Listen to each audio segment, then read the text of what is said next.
What if your biggest fights in marriage weren't signs of failure, but signs of divine warfare?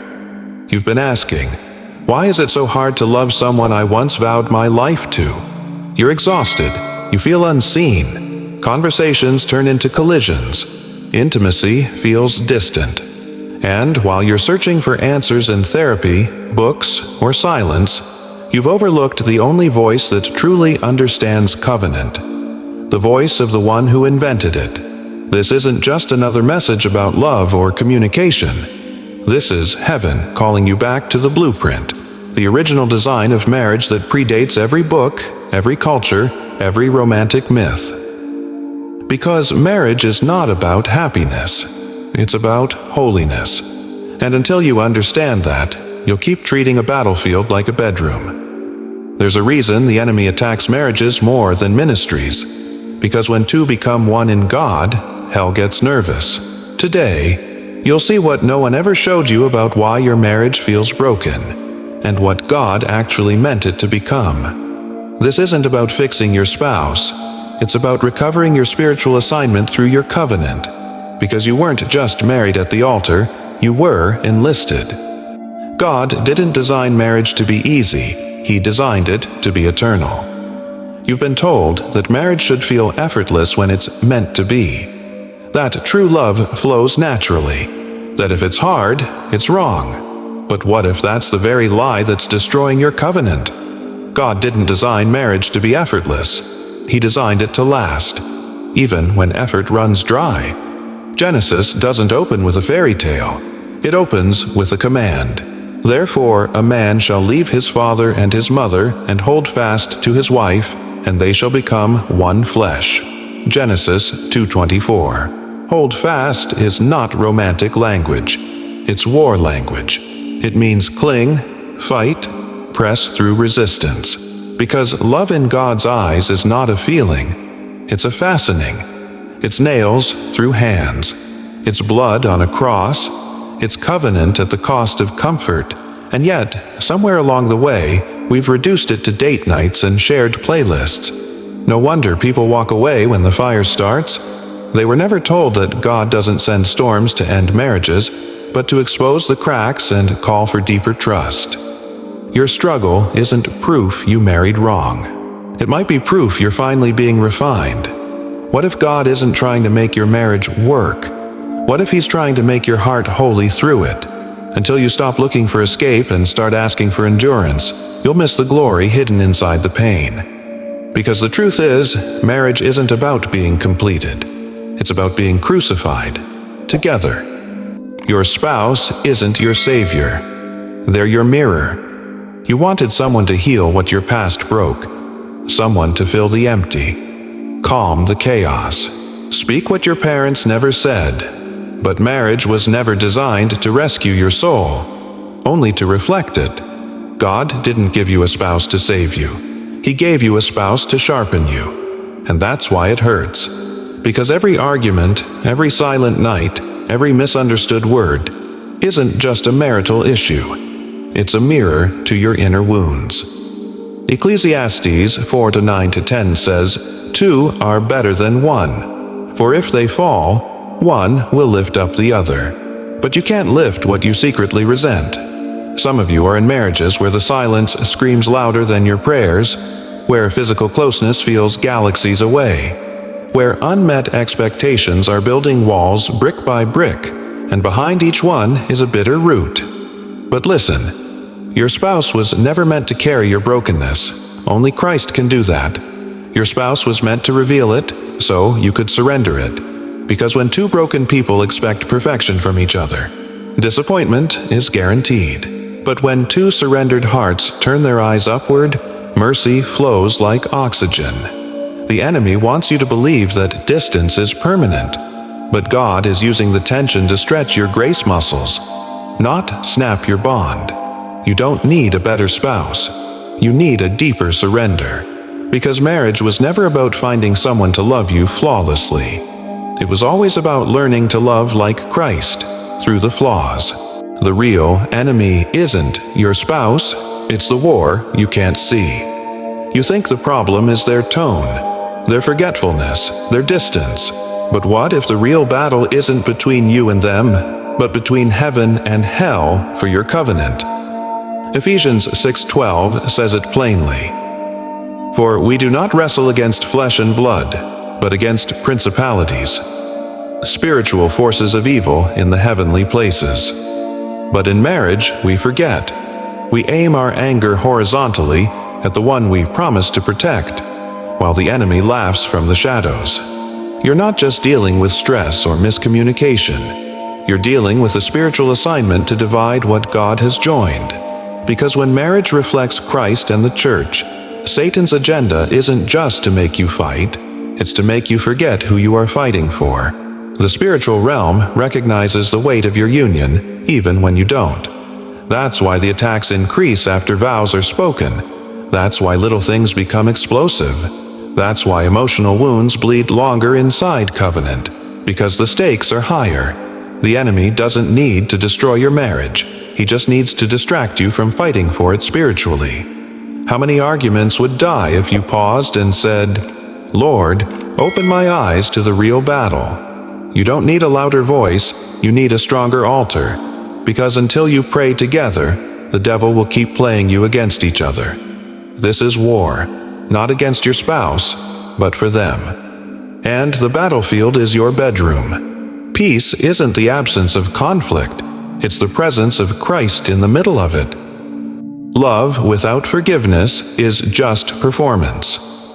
You say you still love them, but your heart is guarded. You serve, but it's cold.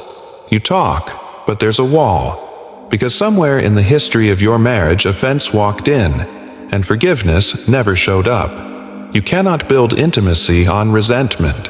You can't kiss through betrayal you never addressed.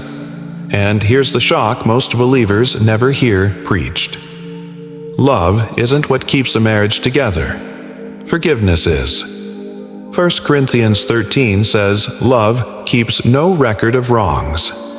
But how many records have you stored in silence? How many offenses have become unspoken ultimatums? Jesus didn't say, forgive when it feels right. He said, forgive as you've been forgiven. Fully, undeservedly, relentlessly. But instead, we turn to punishment. Cold shoulders, sarcastic remarks, withdrawn affections. We don't forgive, we perform. And in doing so, we trade covenant for control.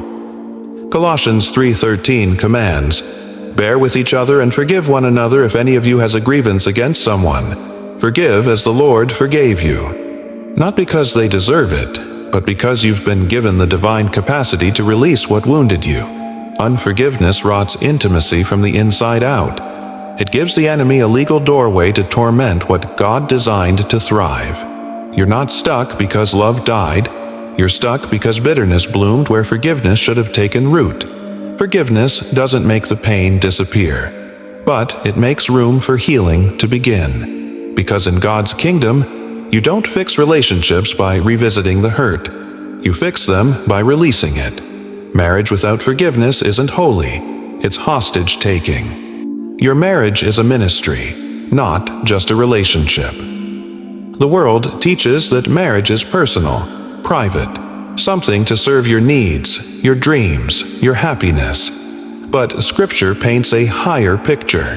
Marriage is not just for companionship, it's for commission. Ephesians 5:25 doesn't say, husbands, make your wives happy. It says, husbands, love your wives as Christ loved the church and gave himself up for her. That's not comfort, that's crucifixion. Marriage was designed to preach the gospel without using words. Every act of service, every moment of restraint, every time you choose love over pride, it becomes a sermon in your home. And the enemy knows that. That's why he attacks your unity. Because your unity is your testimony.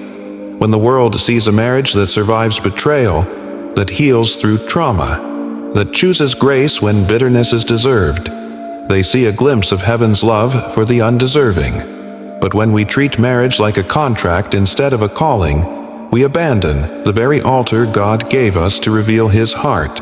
Marriage is ministry. It's not about spotlight, it's about sacrifice. You don't need a platform to preach. You need a kitchen table, a whispered prayer, a late-night hug when the day drained you dry. If you've been waiting for a sign that your marriage still matters in God's plan, this is it. The world doesn't need more perfect couples. It needs imperfect people who choose faithfulness in the fire. Because your marriage isn't just about your happiness. It's about God's holiness, made visible through your yes. You didn't just marry a person. You married a purpose. When marriage feels empty, it's an invitation to rediscover God. There are seasons in marriage where the spark fades, where you lie in the same bed but live in different worlds, where conversations feel like checklists and affection feels like obligation. And the enemy whispers, "It's over. You've grown apart. There's no coming back." But what if the emptiness isn't a sign of death, but an invitation to dig deeper? Hosea 2:14 says, "Therefore, behold, I will allure her, and bring her into the wilderness, and speak tenderly to her." Wilderness isn't punishment. It's where God whispers most clearly. And sometimes He leads marriages into dry places, not to destroy them, but to detox them from idols. Because when we expect our spouse to fill what only God can heal, we place them on a throne they were never meant to carry. When the laughter quiets, when passion fades, when routine takes over, it's not always a sign something's wrong. It may be a divine pause, a holy silence, where God is saying, "Let me be the center again." Revival in your marriage doesn't start with a weekend getaway. It starts with repentance, not just for how you've treated each other, but for how you've replaced God with each other. Marriage was never meant to be your source. It was meant to be your stage, where dependence on Christ is lived out daily. And in that surrender, what felt dead can breathe again. Because God doesn't resurrect what we pretend is fine. He resurrects what we lay down in truth. The covenant wasn't just between two, it was always with three. Most couples believe marriage is a promise between two hearts, but heaven sees it differently. Every covenant made at the altar doesn't just involve you and your spouse, it invites God Himself into the center. Ecclesiastes 40:12 says, "A cord of 3 strands is not easily broken." It was never meant to be just you and them. It was always meant to be you, them, and God. That's why when God is pushed to the sidelines, the weight becomes unbearable. Because human love runs out. Human strength breaks, human forgiveness has limits. But a covenant upheld by God doesn't rely on feelings. It relies on faithfulness, even when the flesh is weary. Some of you made vows before people but never fully invited God to seal them. And now you're wondering why things fall apart under pressure. It's not because you're failing. It's because you've been trying to carry a divine covenant in human strength. God doesn't want to be your marriage's emergency contact. He wants to be its architect, its sustainer, and its healer. You don't need better communication first. You need consecration. You don't need another date night if you haven't had a prayer night. Because the enemy doesn't fear romance. He fears righteousness. Your covenant can be rebuilt, not by reliving the past, but by recentering it on the one who never broke his vow. Marriage isn't just about two becoming one. It's about three staying bound under the weight of glory. You thought this was just about you and them, but now you see this was spiritual from the beginning. Your tears weren't wasted. Your silence wasn't weakness. Your longing for restoration wasn't desperation. It was divine alignment calling you home. You were never too broken to love. You were never too late to heal. You were simply under attack because your marriage carries prophetic weight in a world drowning in temporary promises. The devil doesn't fight what doesn't threaten him, and a covenant marriage threatens the gates of hell because it preaches the gospel in flesh and blood day after day. So, if this word pierced your spirit, let it plant something deeper than survival. Let it plant surrender. Don't walk away, kneel together again. Because healing doesn't come when things feel easy. It comes when two people say, "We don't have all the answers, but we still choose each other, and we choose God." If this wrecked your spirit and whispered life back into your soul, comment below. God, rebuild our covenant. And if you're ready to keep hearing what heaven is whispering, subscribe. Not to follow a channel, but to stay in alignment with what the Spirit is saying to this generation of covenant carriers. You weren't just married for love. You were married for eternity's echo.